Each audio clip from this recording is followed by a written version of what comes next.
Well, hello, everybody. Everybody came back. It's good to see everybody. It's Sunday. It's time for teachings.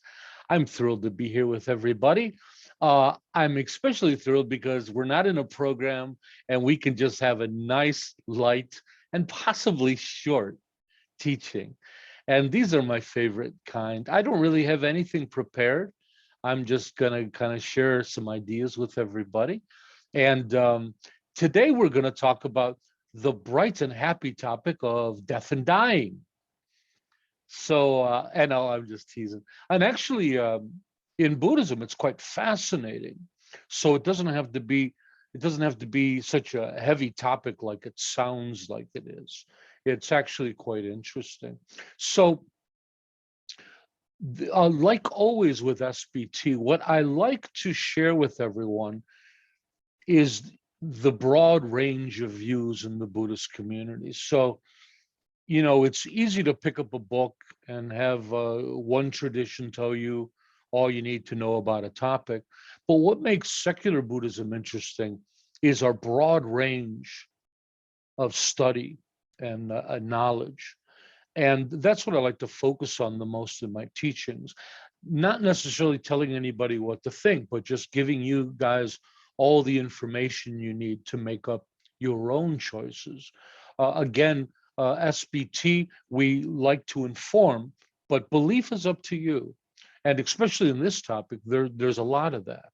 So let's get to it. So I would like to start at the beginning of just leading up to death. People don't have much to say. Of course, the idea, all the different Buddhist traditions posit that karma is the single guiding force responsible for our lives and our death. In fact, in my monastery, they claim that you don't die because of illness or accident. You die because you've run out of the karma that keeps you alive. Isn't that isn't that funny? What a weird view, huh? You don't die because so the idea is that once the karma that you have that keeps you alive is gone, then all these other things can come and get you. So I always thought that was really weird.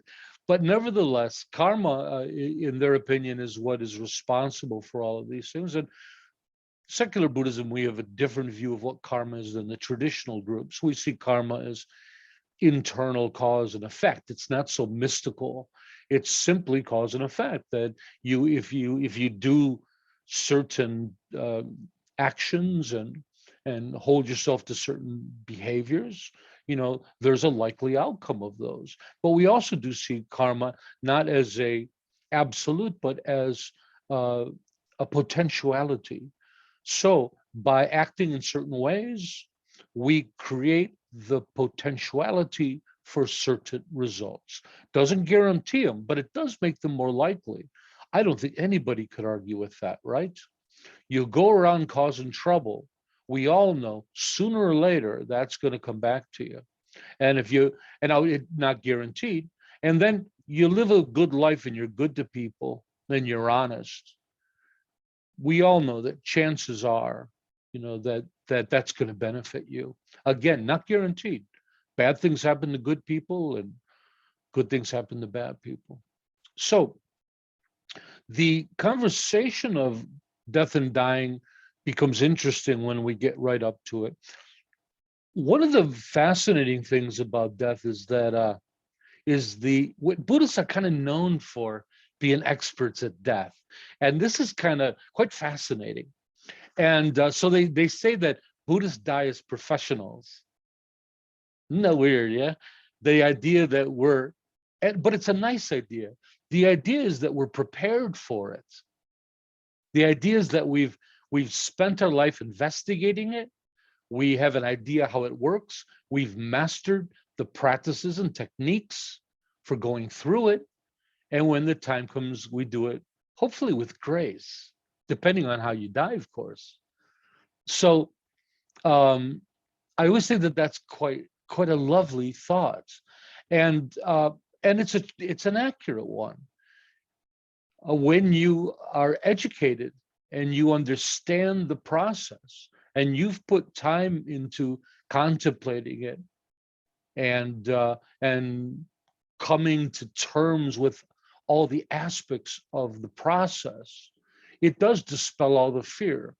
So a great deal of people approach the death process with fear, and because we avoid any knowledge of it in our lives, don't we? Me and Pema were just joking about it.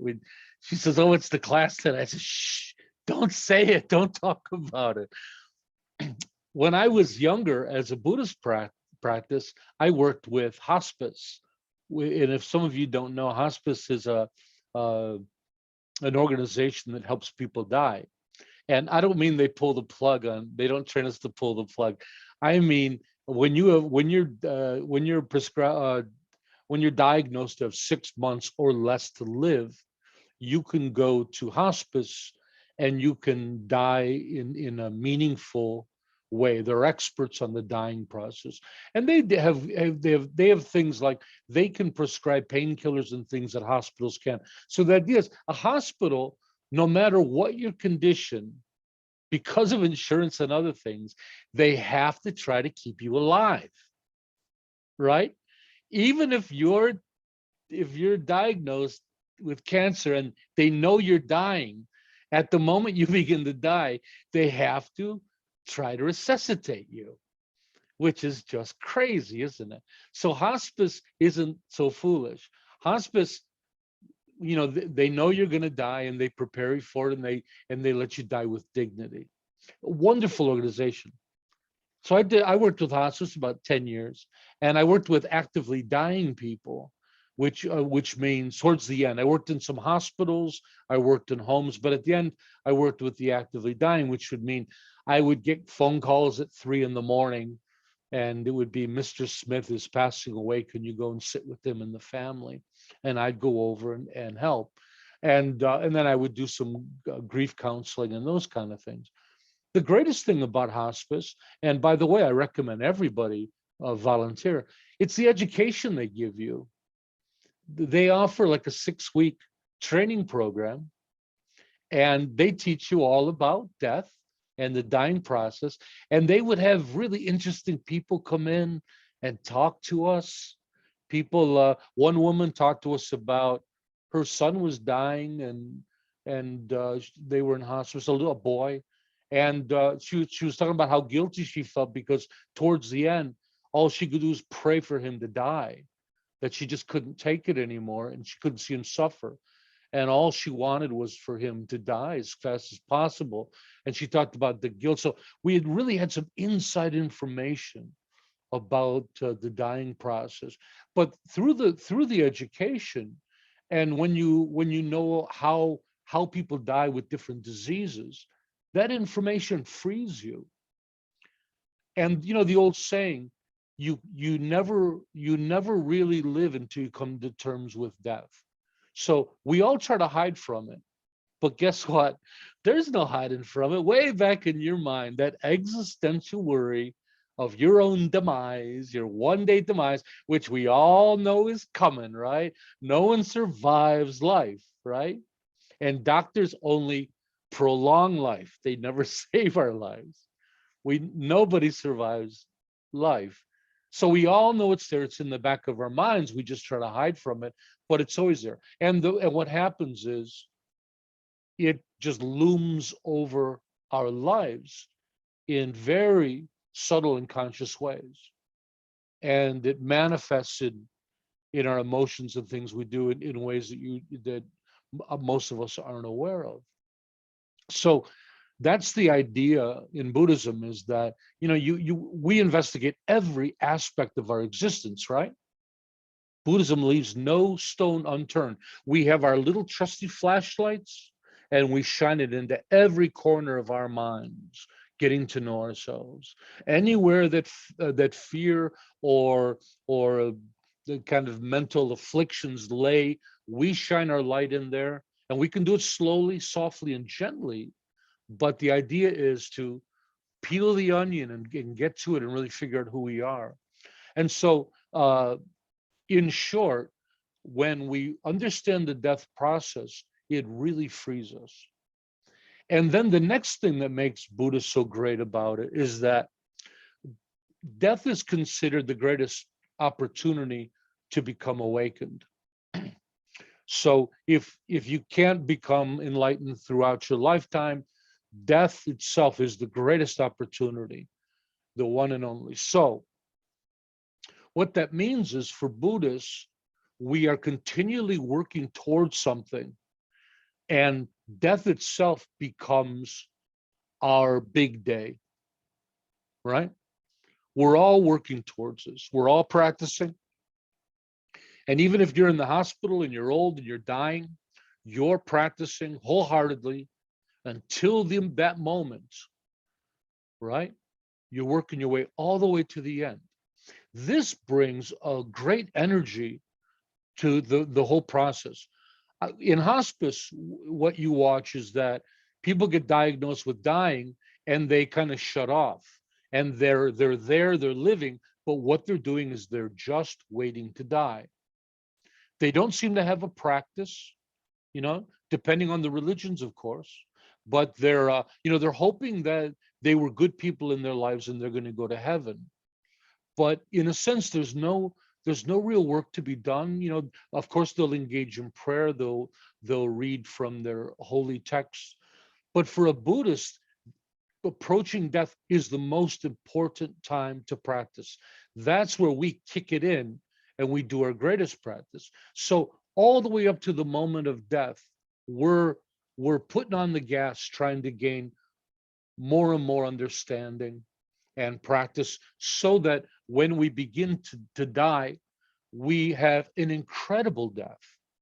So isn't that a weird idea, that Buddhists have this idea that when they die, they want it to be magnificent. They want to have a magnificent death. And a Buddhist teacher, it's a great opportunity for them to show their students how to die. When we die, we have an opportunity to show others the right way to die. Oftentimes for Buddhists, they'll say their goodbyes before death. They'll say, maybe a week or two before, they'll say goodbye to the family and all their loved ones and not have them come back, because it'll interfere and distract them from the more important thing, which is serious practice leading up to the time of death. So this is very common. So you say, love you all. It was great knowing you all, but I have to really get to work, and I can't have all this emotional distraction get in the way of my practice to achieve enlightenment, right? And so then the process, if you remember, we have a text on our website, sbtonline.org. It's called Preparing for Death. It's a great text, and it talks about a thing called the 8 Desolutions of dying. And it comes from the Tibetan tantric teachings, but it's the death process according to tantric Buddhism. And it's quite lovely, and it really coincides with what we learned in hospice. It seems to have some real authentic knowledge behind the death process itself. And it talks about how the body dissolves element by element, different parts of you, and the process leading into it, and how to achieve enlightenment at the time of death. Now, Buddhists, especially if they're a bit older, will do a practice for preparing for death, which would be the 8 Dissolutions every day. So I do the practice every day. The Dalai Lama says he does it every single day. So whenever my time comes, I'm prepared. So for Buddhists, we don't wait until we're sick. We prepare for death early.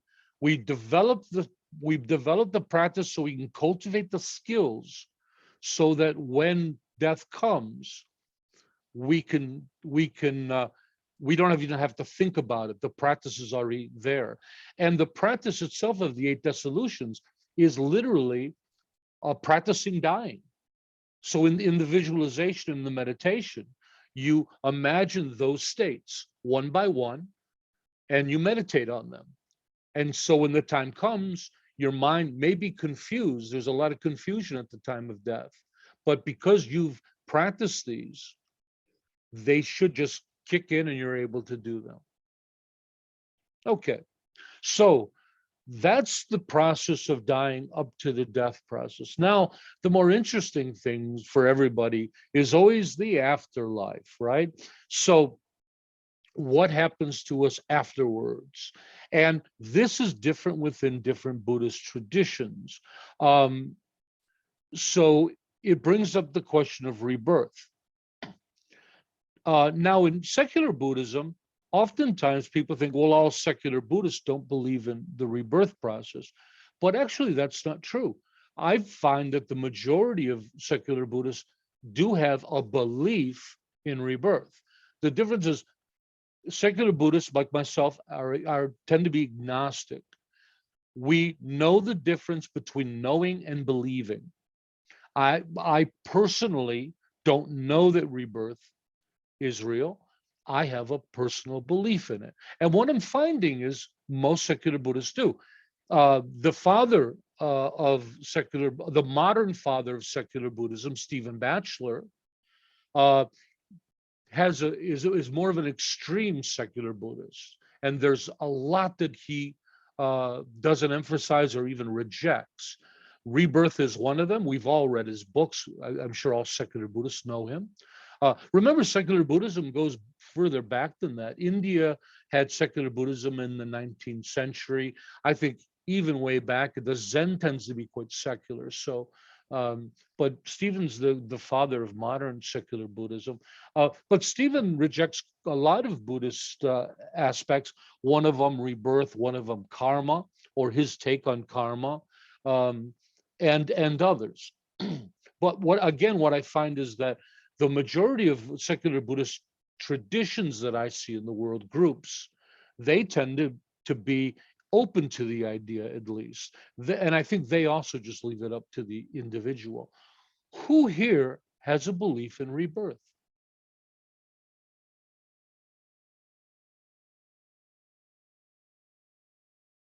Great. Yeah, I was just curious. It doesn't matter. Yeah. And for SBT, because it's not something that we can know, we don't emphasize it. You'll notice that I don't often talk about it. Yeah. Because we like to teach what the Buddha taught, and then we leave it up to individuals to decide what they want to believe. The early Theravada tradition and the more purist Theravadas, they don't. I'm sorry. I started to talk about a different topic. Let me take that back. So the idea of rebirth for most traditions, right? So all the different Buddhist traditions believe in rebirth. It's something they all share. And though we might not believe in rebirth, the fact is the Buddhist teachings are just completely filled with rebirth, stories of rebirth. And often I'm not quite sure Batchelor's argument against rebirth. He talks about, not being comfortable with it, but I don't think I've ever read in one of his books like some kind of a philosophical assertion of why it couldn't be. The early texts tend not to talk about it as much. I think that's what he often cites. But the fact is that it's so inundated throughout the teachings. For me, it's really hard to think that the Buddha himself didn't believe in rebirth. I mean, think about all the famous lines where the Buddha says, "This is my last lifetime. After my death, there is no more becoming for me." When he talk about the 12 links of dependent origination, that is about rebirth. I mean, so much of his famous teachings are all within the idea of rebirth. Now, myself, I don't posit the Buddha as a prophet or some kind of mystical being. I see him as an outstanding human being in the eyes of Einstein or other other great people. So I don't see him as being a flawless. I think, in traditional Buddhism, you can never say the Buddha made a mistake at something. The Buddha's absolutely perfect in everything he does or writes. So I don't have a problem believing that the Buddha had a belief in rebirth and that maybe he was wrong for doing so. So I don't get trapped in that argument, like some would say. So I don't see, yeah. So, but for me, I often think that I just think it's a good logical argument. So I guess if you'd say, if I was going to pick one of the choices of what happens after rebirth, there's so many to pick from, so many traditions. You go to heaven, you do this or that. To me, Buddhism has the best sounding one, the most likely one, the idea of rebirth. And just quickly, the reason I favor and it's a temporary belief, right? I believe it right now, but maybe in a month I won't. So it's temporary. But the idea that everything in existence is cyclical, that's what makes me think. Everything recycles, everything is cyclical. From our planet, which is round and spins and is cyclical, it runs a cyclical orbit. All the things in our world are cyclical, our rain cycle, weather cycle, the food chain, everything comes into being, exists, and declines and decays, and then that carbon is born into more, right? And then our solar system is cyclical, and our galaxy is cyclical, the universe is cyclical. And some theorize that the idea of the Big Bang, that we're in this time of expansion, but at some point if they believe it's going to begin to contract again cyclically, right? And then you have Einstein's theory of the conservation of energy, that energy and matter is never lost, everything is just recycled. So according to like the Big Bang, we're all stardust, we're all carbon, and everything that is in existence, is made up from that stardust from the Big Bang, and some other just different collections of those coming and going. So it seems to me that in a universe where everything in it is recycled, that human consciousness would be the only thing that isn't cyclical, that consciousness stops. And so that's my argument, but it's just a hypothesis. That's all the evidence I have. And I'm not trying to convince anyone of rebirth. More, I'm trying to let people know that if you do believe in rebirth, it's okay. And if you don't, it's okay. We don't emphasize it in SBT. Okay, the idea of rebirth is fairly the same in all the traditions. The idea is that you pass away and then something from you. Now, what that is that carries on is the big question, and it's always controversial. The idea is Buddhism doesn't posit a soul, so it's not you that's reborn, and it's there's no elements of you that are permanent that are going to be reborn. You don't go to heaven like in other traditions. In Tibetan Buddhism, they posit that it's your subtle mind, or I would say a subtle energy. Often I call it a momentum or flavor of this life. It is reborn into the next. And maybe an analogy is a wave. So a wave rises, it abides, it dissolves, but the energy from that wave goes down and it comes back up into a second wave, right? Because the way waves work, there's actually one giant energy pushing through the whole thing. As the second wave comes up, it's not the same wave, clearly, but it does share aspects of that first wave, the momentum, maybe the water temperature, direction, and it comes up into the second wave. So that's kind of the idea that Tibetans have. So, and then possible skills and characteristics that you had in this life may be flavored into the next one. If you were good in this lifetime, you would pick up music quicker in the next lifetime. And again, of course, it's your karma and the idea of your virtue. That momentum and flavor of your life is also transmitted. So the process of rebirth is upon dying. Most traditions believe that you go to a state called the Bardo, or the in-between state. Bardo is a Tibetan word, but most Buddhist traditions believe in this intermediate state between death and dying. I guess Christians might call it purgatory.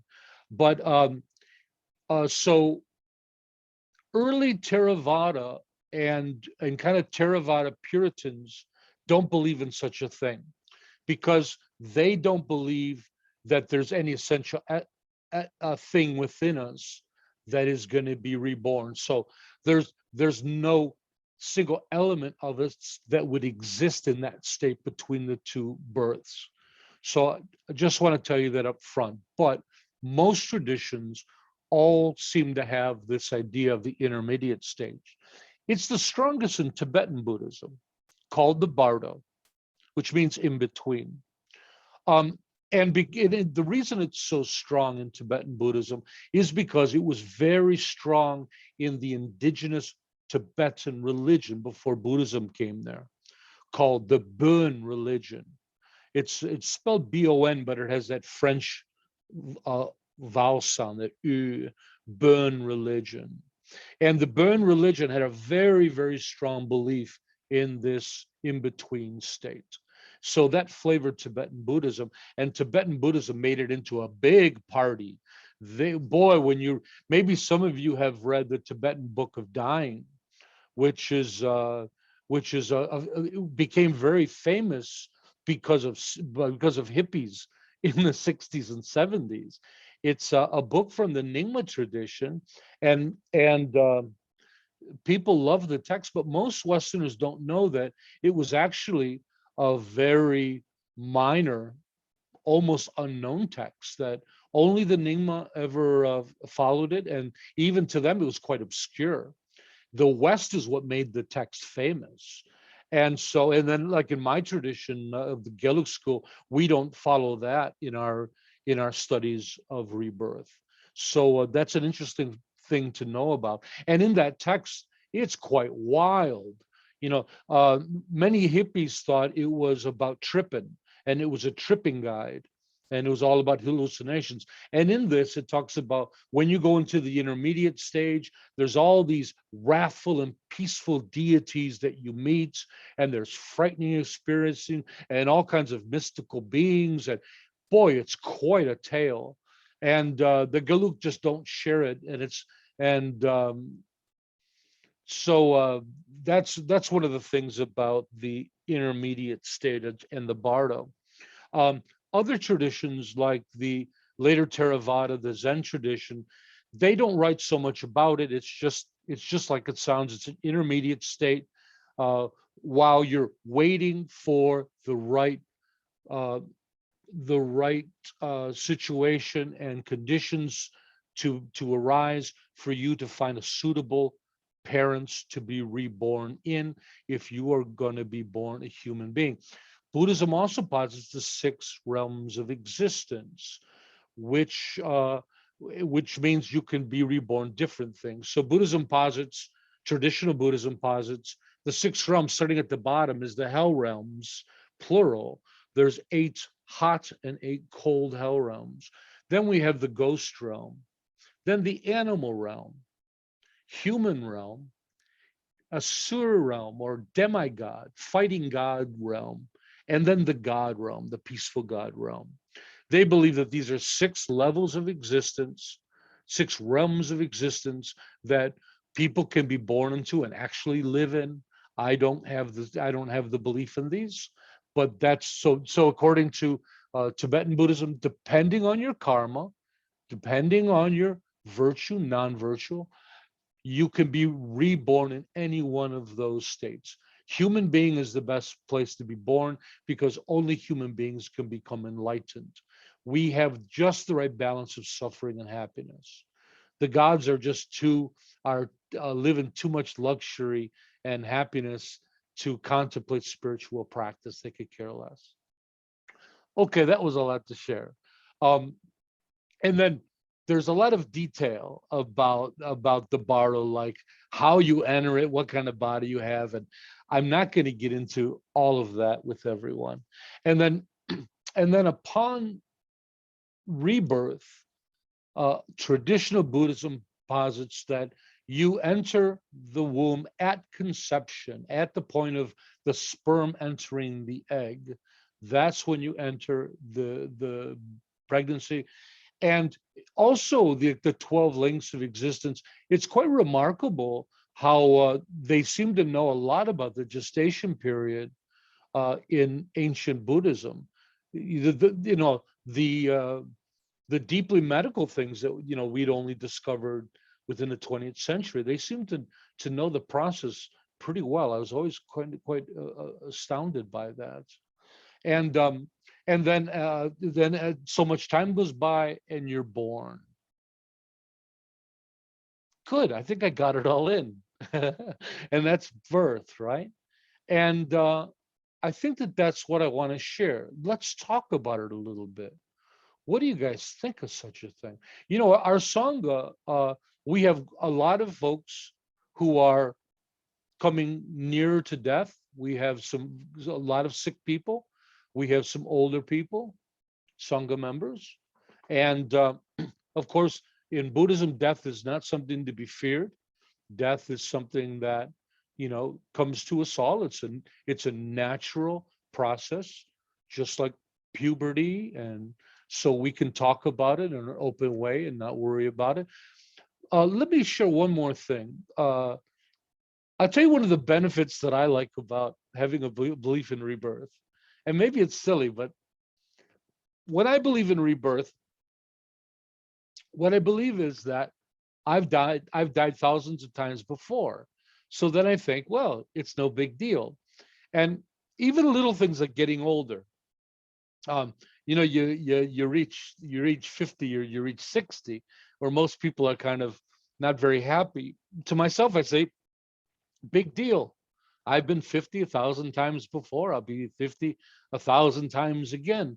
It really, for me, puts the whole context of this cycle as just a completely, a normal property, a natural property.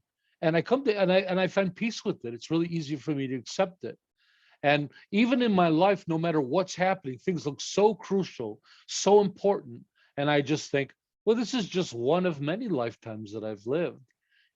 If I don't get the big promotion, if I don't marry the most beautiful girl, whatever the thing we strive for, I have that more objective opinion or view that well, I've done this in many lifetimes. And it all just, I get great patience with life through it. So that's one of the benefits that I like. That's probably the greatest benefit to it. What do you guys think about this whole death and dying thing in Buddhism and rebirth? Any views? There's a couple people that wrote in the chat earlier in the lesson.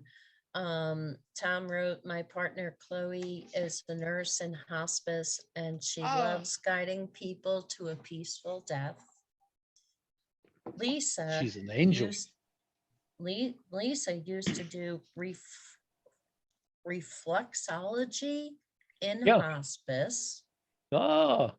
Nigel was a volunteer hospital chaplain in Virginia for several years. And Shalisa says it's been so helpful. Thank you. Oh, you're welcome. And Robin? Yeah, I think it's interesting. I think it's really interesting to think, and for me to use some of the more metaphysical aspects of Buddhism as allegory and as useful archetype. So you know, the kind of the stories that I think probably humans have told over the history, our history of, you know, what happens kind of after death. Those, I think those stories are useful, even if I don't believe them. I also like to think of rebirth within this lifetime and kind of moment to moment, you know, reborn each moment almost, or and also each day being that new opportunity, and seeing life in that way as a precious opportunity each day. They're just my thoughts, my comments, really. Yeah, isn't it, you know, even ourselves in every moment are cyclical, huh? As ourselves are born and everything's cyclical. And then I was thinking the other day, time itself seems in a conventional way cyclical, right? That the future is always giving birth to the present, which dies into the past in every moment. Even time is cyclical. So it just seems like everything in the universe is cyclical. So yeah, so my thought is that I'm thinking consciousness quite possibly the same. Would you like to read that big long message to me, Karen? I don't have my glasses on. Let me find it here. Hang on. Okay. From Luke. My main questions revolve around consciousness. It seems most Buddhist thought feels this is separate from the body, brain, and continues on. It often seems that consciousness in much of Buddhism is something that is impermanent, like a soul in other religions, but maybe I'm misunderstanding. No, you're exactly on. And this has been a point of contention for a long, long time. The fact is that the way the Buddha posits this, he kind of posits that no, there's nothing that continues. At the same time, he posits rebirth. And since that time, Buddhists have been trying to figure out how it works, and they've been coming up with theories because the Buddha didn't fill in that space. In fact, the Buddha has this, there's this thing called the 14 Noble Silences, I think it's referred to as 14 questions that the Buddha wouldn't answer. And that was one of them. After we die, do we exist or not exist? And he wouldn't answer it. He just remained silent. Many people say his silence was because he believed either way he answered the question, people wouldn't understand it. So he kind of left it vague like that. But you're exactly right. And yeah, so everybody's positing that there's something that is reborn.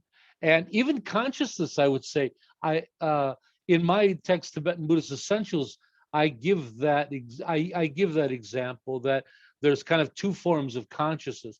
So there's this idea of karmic continuation. What's the word they use for that?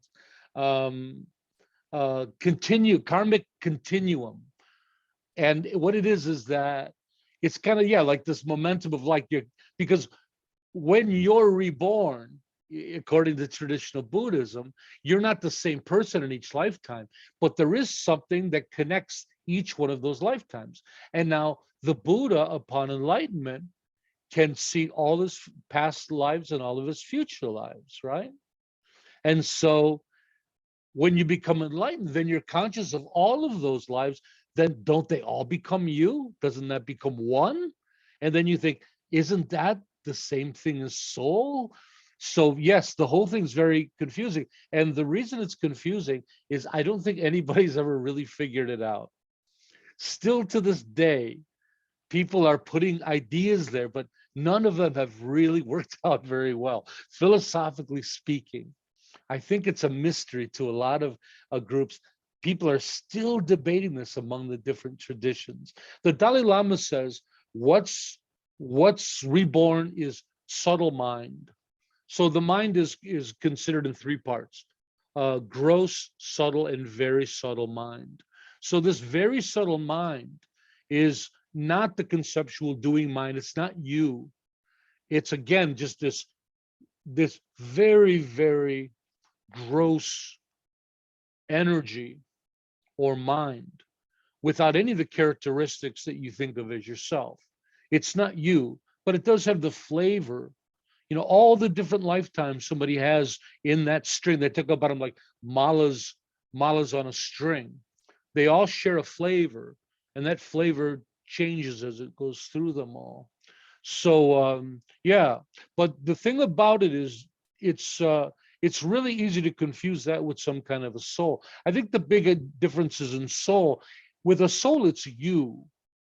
It's still you. For if the idea of Tenzin Tharpa, if I had a soul, when I go to heaven, it's me in heaven, in the land of milk and honey, drinking milk in the valley with Jesus, or with Shiva in his realm. It's me that's doing it. Buddhism is I believe the only major religion that doesn't posit a soul, and the idea is Tenzin Tharpa dies. I do not get reborn. But this energy, Tibetan Buddhism does call it consciousness, a very subtle consciousness, moves forward. Theravada Buddhism refutes the idea of calling it consciousness, because consciousness, according to like the five aggregates, consciousness is created by our senses and our mind. And so none of that would be reborn. So no, I don't think anybody has the ultimate answer to it. It's still being debated. And I love it. I love being agnostic. I love not having the answer. Because there's a truth, there seems to be a truth to it. Because everybody wants the answer. And if they say, oh, we don't know, then I say, at least it's honest. At least there's truth there. And then, you know, how relevant is it? Whether you believe in rebirth or not, is that really going to change the way you live your life? For Buddhists, it's not. You know, karma is every day. Karma is the actions that I do today benefit me tomorrow, next week, next month. So I would live my life in exactly the same way, whether I believed in rebirth or I didn't. So I really don't think that much about it. I do have my practice that I do on dying, but that's physical dying within this lifetime. That has nothing to do necessarily with rebirth. Yeah. Mike has a question. Yeah, so I like what you just said about what does it really matter. I'm 75 years old, so I imagine this is something I'll be facing in the not too distant future. I don't really fear death, but what I do fear is the possible trauma that's associated with it. And I know nowadays with hospice and stuff like that, that they can help you be much more comfortable with the medical aspects of it. Years ago, I heard a story about a woman who was like 96 years old. She was dying, and she was quoted as saying something, and I'm paraphrasing, but she's quoted as saying something that life is an amazing thing, and she enjoyed every minute of it, and she hopes that she's awake when she dies because she doesn't want to miss that part of it. And I heard that and it's something that's stuck in my mind for a long time, and I really appreciate it, and I'm hoping that I can think that way when it's my turn. I'm very much interested in the practices that you've been talking about that can help us have a better death, and so I will be studying those. concerning consciousness, I think consciousness is an emergent property of the mind. I think like very much like what the Theravada said. And I think it evaporates when the mind goes away. It doesn't evaporate, it just goes away with it. But I don't know. Those are my kind of random thoughts about all this. I'll let it go there. Thank you, Mike. And yeah, you know, the thing, to put it in a nutshell, it's no fun to die as a victim. You know, when you're laying there and poor me and this horrible thing's coming and you're just waiting for it. You know, Buddhists don't die as victims. We're active in it. Great practitioners will forego any kind of painkillers because they want to be completely aware when it's happening, because again, there's serious practice to be had. This is the time we've all been working towards. So it's kind of like marriage. It's like the wedding day for a Buddhist practitioner, you know. And what's exciting about that is that where most people live their life up to a point and then life goes downhill and you just, again, we just wait to die. Buddhists, every moment of our life to the very, very end is all leading uphill. It's all leading towards something. That's exciting, right? That's exciting. So that's how we want to die in Buddhists, as Buddhists. We want to practice right up to the very, very end and prepare ourselves. Robin? Yeah, I just wanted to say that Mike has summed up much better than I could, I think, where I'm at. But also, I would just ask, would you be able to share something about the Eight Dissolutions, Tharpa? Yeah, it's a bit of a long, I have it here. I was prepared with it, but it is quite a long piece. I don't think we really have time. Could I instead just have you read the short text? It's on Sure. our website and it explains it much better than me. It's only like a page or two long. Great. But what it is just, it's the death process. Oh, Mike, one thing I wanted to add, you talked about the trauma or pain at death. Depending, of course, on what you die from and the disease you die from, dying is painless, but leading up to that, there's trauma. But once you get to the point of actually dying, all that trauma goes away and people tend to die peacefully. You know, except, you know, if people are dying of a lung condition and they can't breathe, there are some deaths that can be quite traumatic. But generally, leading up to it, there's pain, but the death process itself, there's calmness. And according to Buddhism, there's a great clarity that comes. But the dissolutions work like at first, you feel your body sink into the mattress.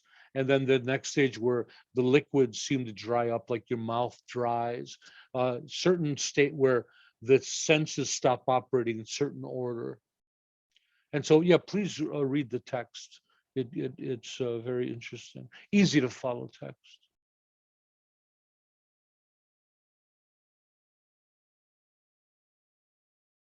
Yeah, so it's something none of us should be afraid of. It's a natural aspect of life. Everything that has ever died, anything that's ever lived has died, right?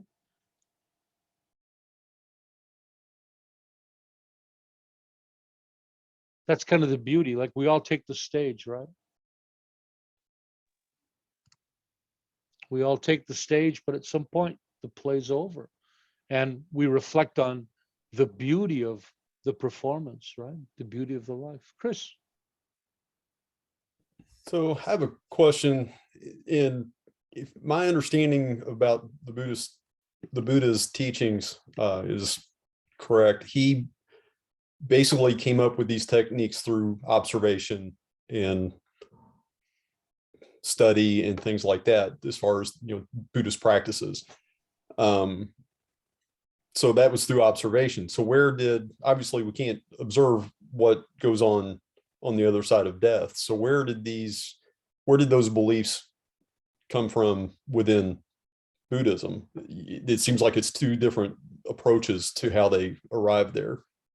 Yeah, the Buddha didn't teach the Eight Desolutions. They come from Tantric Buddhism later. But the idea is that supposedly great masters, when they practice the Eight Desolutions, they actually go through them. like they claim that they've really gone through the death process, that they've experienced it. And I think often the other case is that a lot of great masters come back. So there's so many stories, right? They got a story for everything, but there's a lot of stories of masters who could, at the time of their death, they could go through the process, come back, switch back on, and talk about what it was, and then again go back and die. Mhm. So again, observational, if you believe such a thing. But for me, I don't know it, right? I only believe it. But to me, one of the great things is just having a plan. Like maybe, I have a map for this. I have a practice and a map for dying. And maybe it's not the best practice or the most accurate map, but at least I got a map. And what that does is it brings you a lot of peace. It gives you a direction, right, to work in. So when my death comes, I'll have some work to do. I'll have something to do. I won't die as a victim. I'll die as an active practitioner seeking out awakening. And I think that would bring an awesome mental state. One thing I'd like to add, often the most important thing at the dying, at one's death, is your mental state going into a rebirth, if anybody believes in rebirth. So the idea is, if you're dying frantically or in terror or anything else, that deeply affects your next rebirth. So the advice is to really be able to control your mind and be at peace and let go of everything. And the more contentment and peace you have, the better your life, your next rebirth would be. The other thing they do is they visualize their next life. So they visualize how they would like to be reborn. And supposedly that has an effect too. But again, these are all the more mystical aspects of Buddhism we tend not to share in our secular group, but we're just doing it for interesting information today.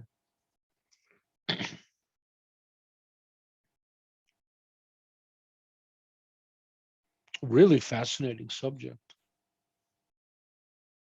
I got But that game plan, that map I have, that feels good. And you got a map in your pocket, and maybe the map's not completely accurate because you don't know anybody else that's got there with the map, but it still feels pretty good. Yeah. Karen? Yeah, I get kind of confused with rebirth. I kind of picture it as like there's energy, no matter what in the earth, there's energy, some type of energy. And rebirth to me is not like reincarnation. It's kind of like the energy just kind of like dissipates into wherever, and that's where I think it's cool, because like the consciousness, whether or not it's there, it's broken in pieces or whatever, but I think that that's really cool to think of. And your body, when it decomposes, gets eaten or starts in plants, and then the plants are eaten, and like part of you has gone on to that part too. Yeah, wonderful. You bring up an interesting point, the difference between rebirth and reincarnation. Technically speaking, reincarnation is more of the religious idea of, like in Hinduism, where it's your soul finds another body, which means you're reconstituted. You are. Rebirth is supposed to be more of the Buddhist term, where it's not you that's reborn. It's just, like Karen was saying, it's just an energy. The energy of your existence goes into the next. Thank you, Karen. Very good. How would I talk to the children about death? In a natural way. I think when we talk about some other beliefs in afterlife, they seem to be so, I hear them so clearly in my head, like when a child's parents die, and to comfort them. Well, what happened? Oh, they're in a lovely place. Don't worry. It's a land of milk and honey, and it's beautiful, and they're with God, and everything's perfect. It just sounds like something you'd tell a child. But for me, especially in secular Buddhism, I wouldn't go into rebirth and things like that. Traditionally, a lot of Buddhists don't really weigh down children with religion. Oftentimes, they'll get the kids to come to the temple and make offerings, that kind of stuff. But as far as religious studies go, they usually wait for kids to grow up to understand it. Of course, they teach ethics, right? And I think it's the same thing here. I wouldn't weigh them down with the ideas of rebirth and everything. I would explain it to them just in natural physical laws, that everything that lives passes, and in the idea of returning to the soil. If they want to know more, you can share whatever beliefs you want. Maybe I would tell them that I don't know the answer, and I'd express a few different views of what happens. I would say, well, the Christians believe this. I'm a Buddhist, I believe this. I think I'd leave it open, because I believe it's an open question. I honestly don't think anybody knows. So I would leave that as an open question. Ask them what they think.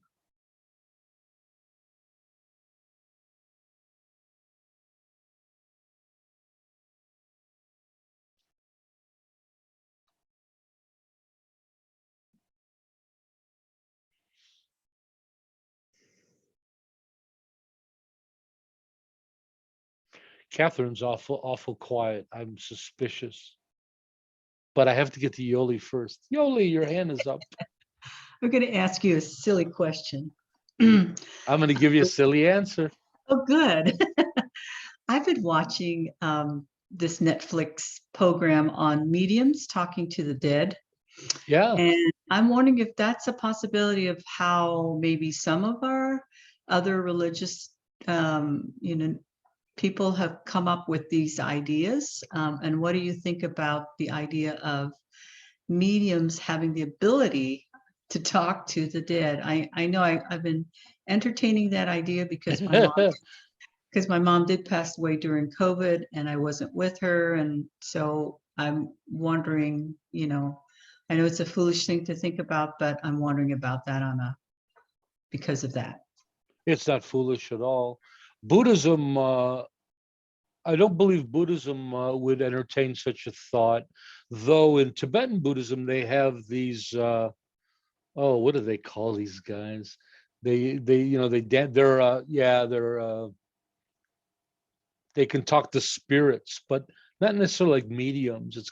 They have a very specific spirit they talk to. Wish I could remember that. The oracles, right? The Tibetan have oracles. They have a state oracle who can speak. He can connect with others and get information. Oh, channeling, they call that, isn't it? So in Buddhism, there's channeling. I can only say, I remember an experience that I had in the 70s or 80s in America. They had a guy that was on television, and it was something, and he could talk to the dead. And the funny thing about him, he didn't look like a spiritual guy, he was just like a regular guy. But people would show up, and he'd stand in the middle of the audience and say, I see a T over in this corner and a blackness at the chest. And everybody was just amazed by the guy. And I was too. I was glued to the program, and I was just blown away by it. And then later, the secret came out. And what he'd be doing was he would send people out into the line waiting for the show, and they would pose as other regular folks, and they had microphones on, and they would start saying, they would share their story, and they'd say, oh, I'm here because my mom died, and I want to see if he can talk. And of course, everybody in the line shared their stories back to these spies. And then they had a microphone, and that was the trick. Then they would go in, and the people were blown away. I never met him. How did he know that? And so I'm suspicious of anything, those kind of things. As an agnostic, I can't say they don't exist. I can't be an authority, but I'm very suspicious of things like that. Does that help, Yoli? That's just my personal view. Yeah, so don't write that check today. Be careful. Catherine, do you want to share? Yeah, I Hey, mean, what are you wearing there? What's that you're wearing? Oh my goodness, look at that. She's an SBT Sangha member. I hear they're wonderful. they're great hats. Ah, I hear they're wonderful Sangha. Yeah, it's a great Sangha. Great Sangha. Yeah, I haven't said much because I'm obviously I'm an agnostic, but I think I'm the opposite to you, Tupper. I don't think that there is a product placement.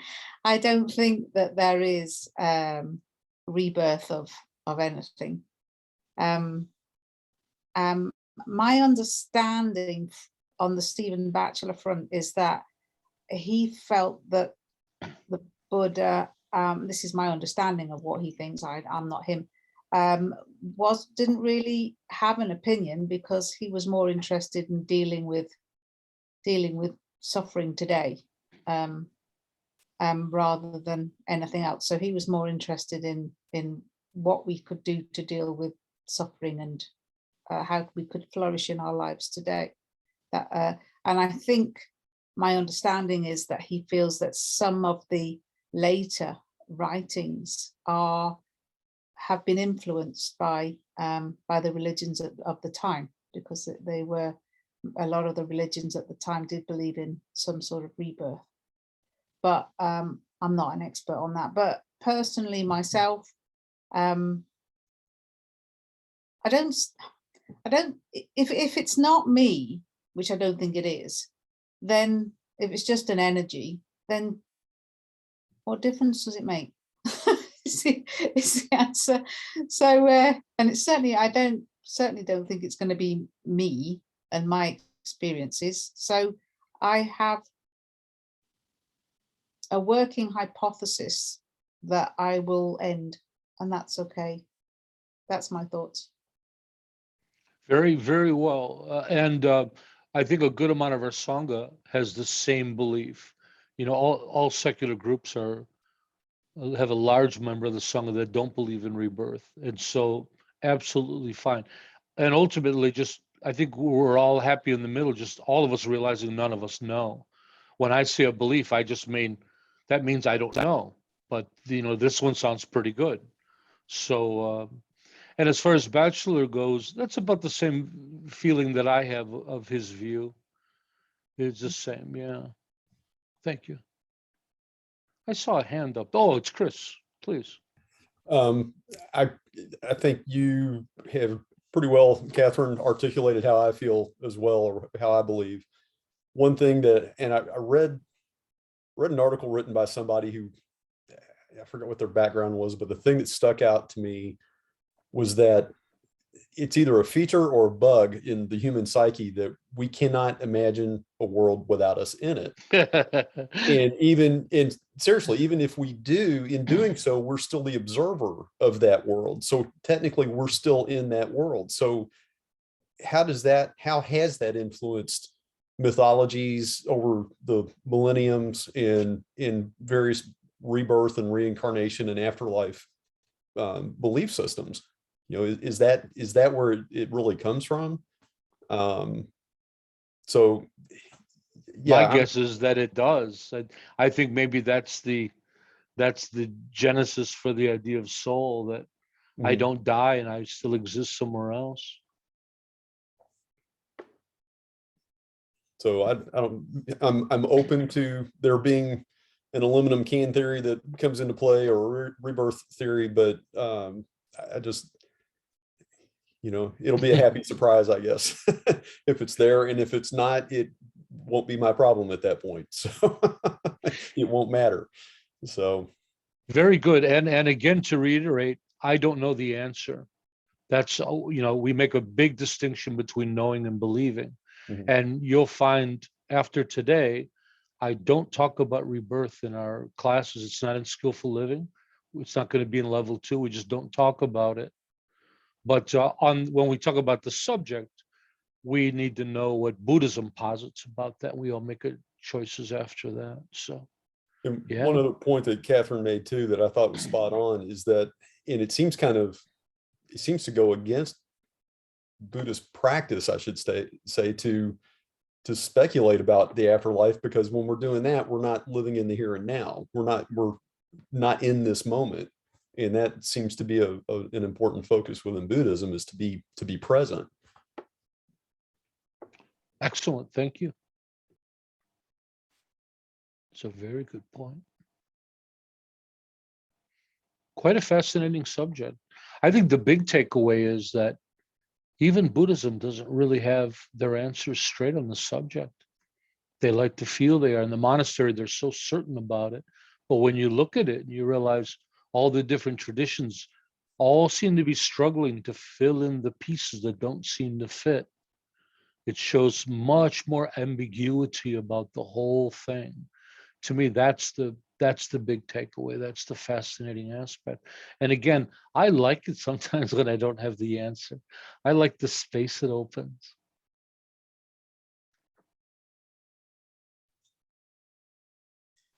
Oh, Miss Karen.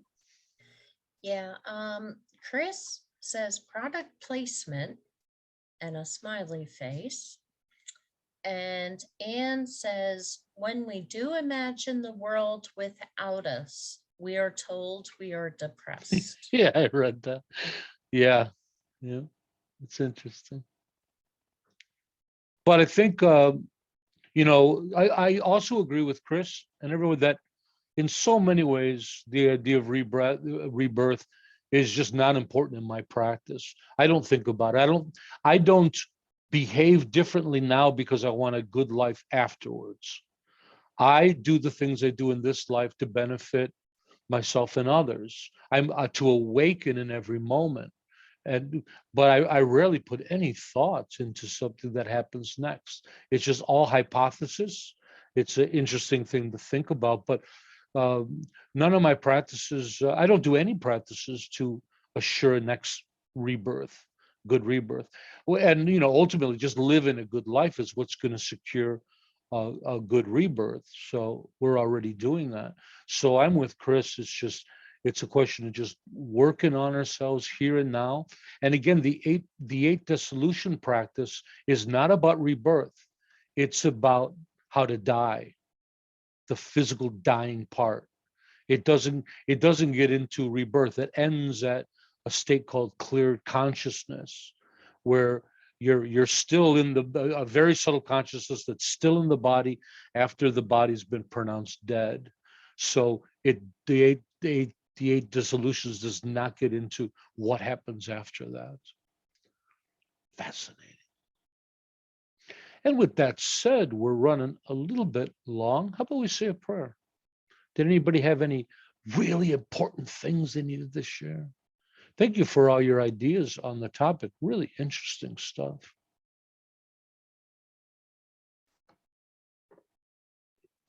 And let's end with our altruistic prayer.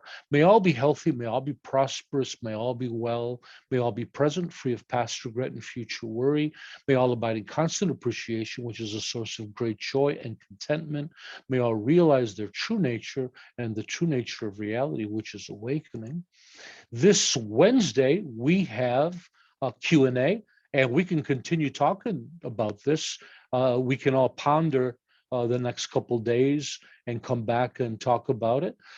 We also have something new. We have Sangha Chat on Thursday, which is going to be led by our very own Tenzin Pema.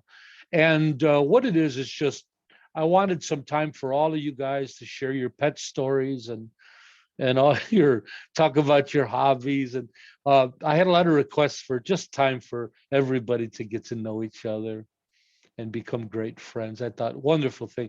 Karen was so kind to offer. And it's Thursday after meditation at a regular teaching time. Next Sunday, we're going to have a text release party. meaning that the skillful living text will be finished, I hope. And I want to share some of the changes that were made in the text and make the text available for everybody. So I thought that'd be a fun thing to do on Sunday. Tomorrow, I'm going to start advertising for our next 10-week meditation program. It begins April 3rd on a Sunday and carries through to June 5th. I'd love to see everybody participate, whether you've done the program or not. You know, it's really good to get in and just go over the program again. You'll find that all the programs we offer, every time you go through them, you get more and more out of them, just like I do when I teach them. So that's going to be really awesome. And the meditation course is just one class a week. Every Sunday there's a meditation class, but then we also have an instructors program that goes on at the same time, and our instructors will repeat that Sunday class throughout the week so they can practice teaching. And so oftentimes there's something every day, there's a class, but only if you want to come. So it's a really fun program and very useful. So without further ado, I just wanted to thank everybody for coming. Great seeing you. Bye-bye. Thank you, Tharpa. Thank you for having me. Thank you, Tarpa. My pleasure.